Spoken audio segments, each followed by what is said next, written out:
आज की वीडियो भी हमारी पिछली वीडियो की तरह एक बड़ी छोटी प्रिसाइज स्वीट सी वीडियो है जिसमें मैं हमारे किडनी ब्लॉग यूट्यूब चैनल पर होने वाले कमेंट्स में जो बड़ी बड़ी थीम्स इमर्ज होती हैं कि वो कौन से बड़े सब्जेक्ट्स या टॉपिक्स हैं या कंसर्न्स हैं जो पेशेंट शेयर करते हैं, मैं आज वो डिस्कस करूँगा।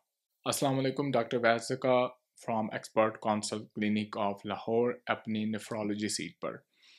पिछली वीडियो में मैंने आपको एक्सप्लेन किया कि मैं हर कमेंट का रिप्लाई क्यों करता हूँ, आपके कमेंट क्यों मैटर करते हैं और मेरा उन पर जवाब देना क्यों अहम है।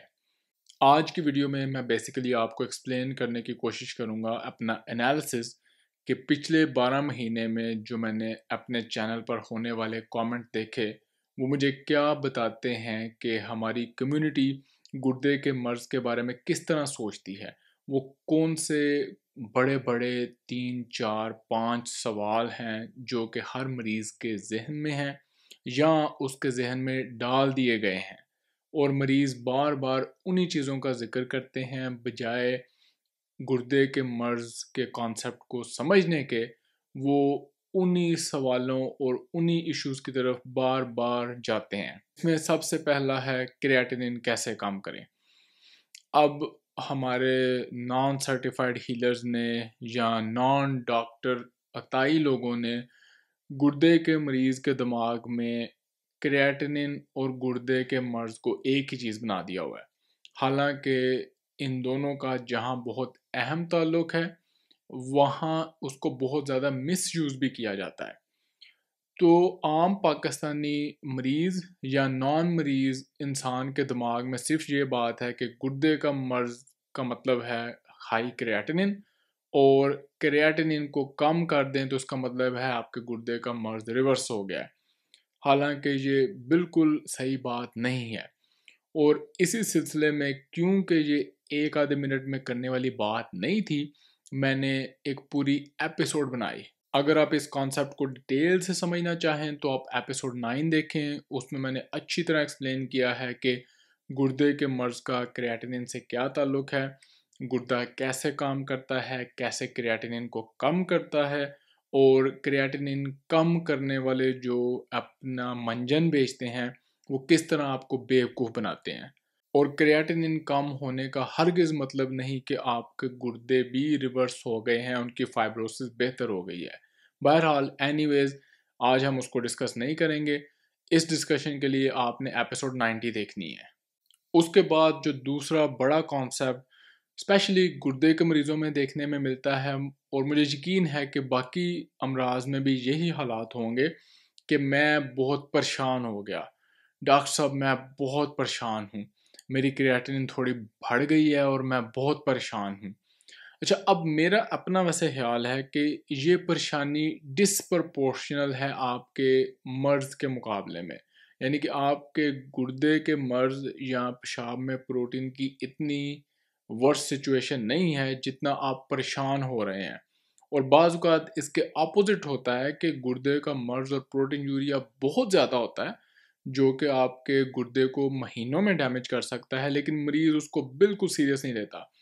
और बस यही 2 ब्लैक एंड वाइट कंडीशंस देखने को मिलती हैं, या मरीज़ का बहुत ज़्यादा मर्ज़ है और वो उसको बिल्कुल सीरियस नहीं ले रहा, उसके बारे में बिल्कुल नहीं सोच रहा, और या उसका मामूली सा मर्ज़ है और अगर उसको किसी ने बता दिया है कि तुम्हारा ये मसला है, तो ये बार-बार देखने को मिलता है कि डॉक्टर साहब मैं परेशान हूँ, मुझे बड़ी टेंशन है, मुझे तो डायबिटीज़ हो गई है, मुझे तो गुर्दे का मर्ज़ हो गया है।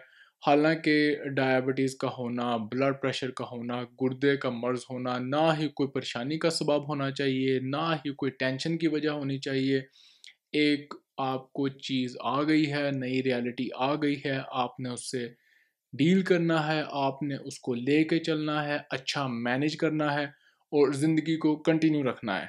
पर हमारे मरीज़ बिल्कुल ही एक ऐसे परेशानी के सर्कल में, ड्रेन में चले जाते हैं कि वो वहाँ से बाहर ही नहीं निकल पाते।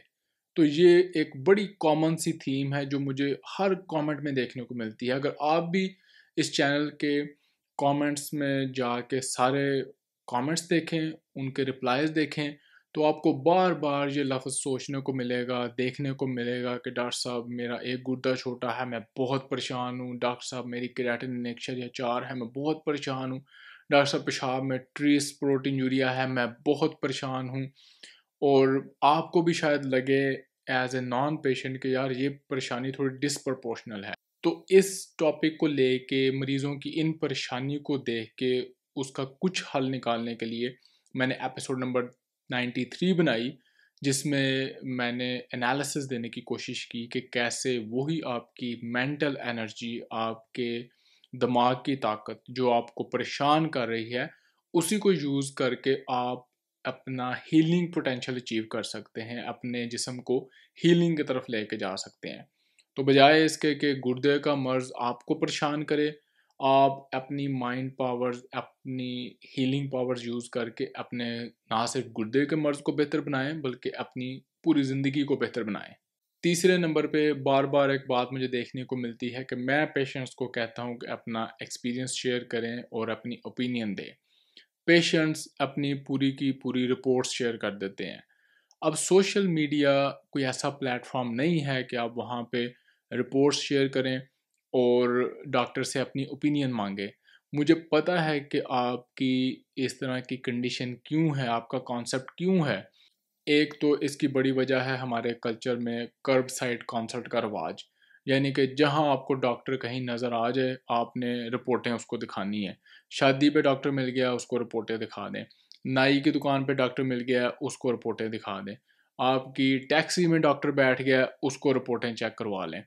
और वो आपको इसलिए कॉन्सेप्ट बना हुआ है क्योंकि जो प्रोफेशनल क्लिनिक या हॉस्पिटल में डॉक्टर बैठा हुआ है, वो भी उतने ही 1 से 2 मिनट में आपकी रिपोर्टें देखता है जितना कि शादी पे बैठा हुआ या टैक्सी में बैठा हुआ डॉक्टर आपकी रिपोर्टें देखता है। तो आपको कभी ये एजुकेट ही नहीं किया गया, ये फीलिंग दी ही नहीं गई कि ये शादी में बैठे हुए डॉक्टर जो रिपोर्टें देख रहे हैं 2 मिनट में, और जो क्लिनिक में बैठा हुआ डॉक्टर 2 मिनट में रिपोर्टें देख रहे हैं, ये दोनों ही अनहेल्दी हैं। इन दोनों को ही हम हेल्थ केयर या हेल्थ केयर सिस्टम नहीं कह सकते, और दोनों ही मरीज़ के लिए बहुत नुकसानदेह हैं।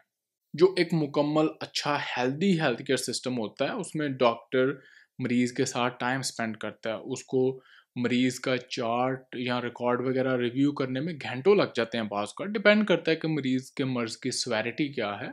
कुछ मरीज़ आप 5, 10, 15 मिनट में भी देख सकते हैं, कुछ मरीज़ों को घंटा लग जाता है, कुछ मरीज़ों को बार बार बुला के देखना पड़ता है, हफ्तों लग जाते हैं टेस्ट करवाते, बैक एंड फोर्थ कम्युनिकेशन करते, डिस्कशन करते, इससे पहले कि आप किसी डायग्नोसिस पर पहुंचें या मैनेजमेंट प्लान फाइनल हो।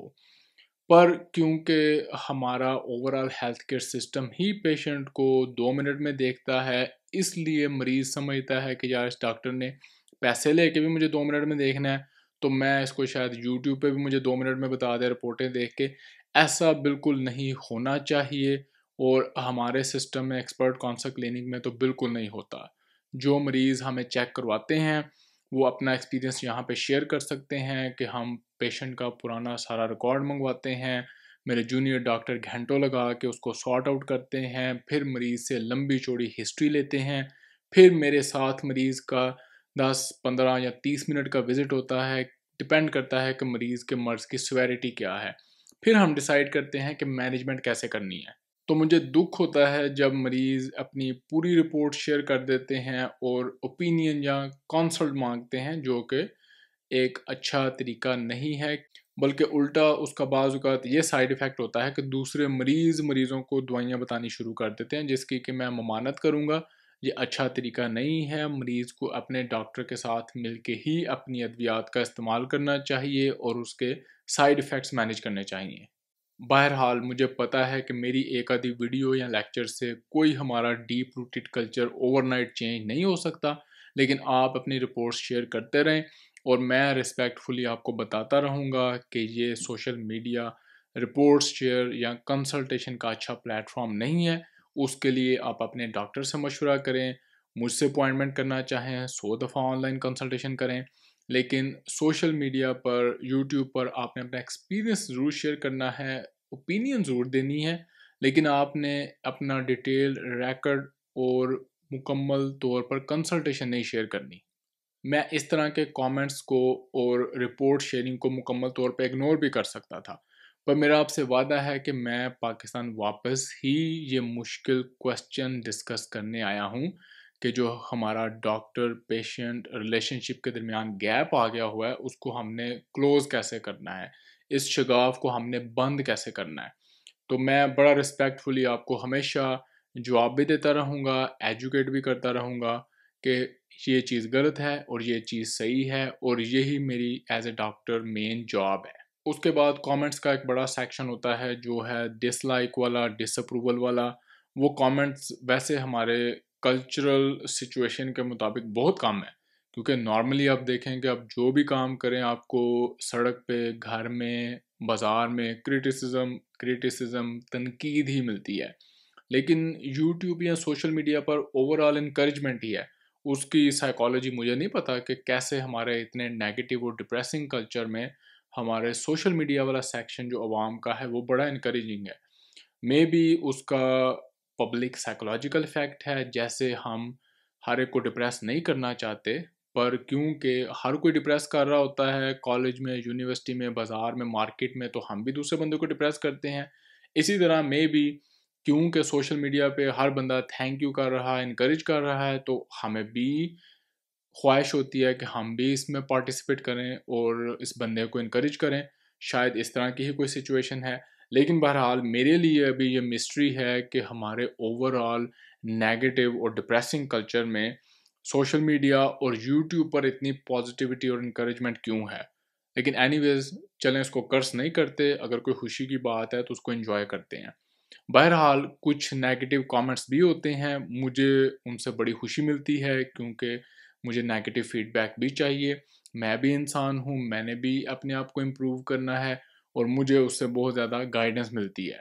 यही नेगेटिव कमेंट्स मुझे हेल्प भी करते हैं अपने कल्चरल नॉर्म्स को समझने में, कि जहाँ मैं एक बड़ी साइंटिफिक और गाइडलाइन ओरिएंटेड डिस्कशन कर रहा हूँ, वहाँ पे एक वो भी तबका है जो कि बिल्कुल साइंस को नहीं मानता, या एक लॉजिकल प्रोसेस को मानने के बिल्कुल ख़िलाफ़ है।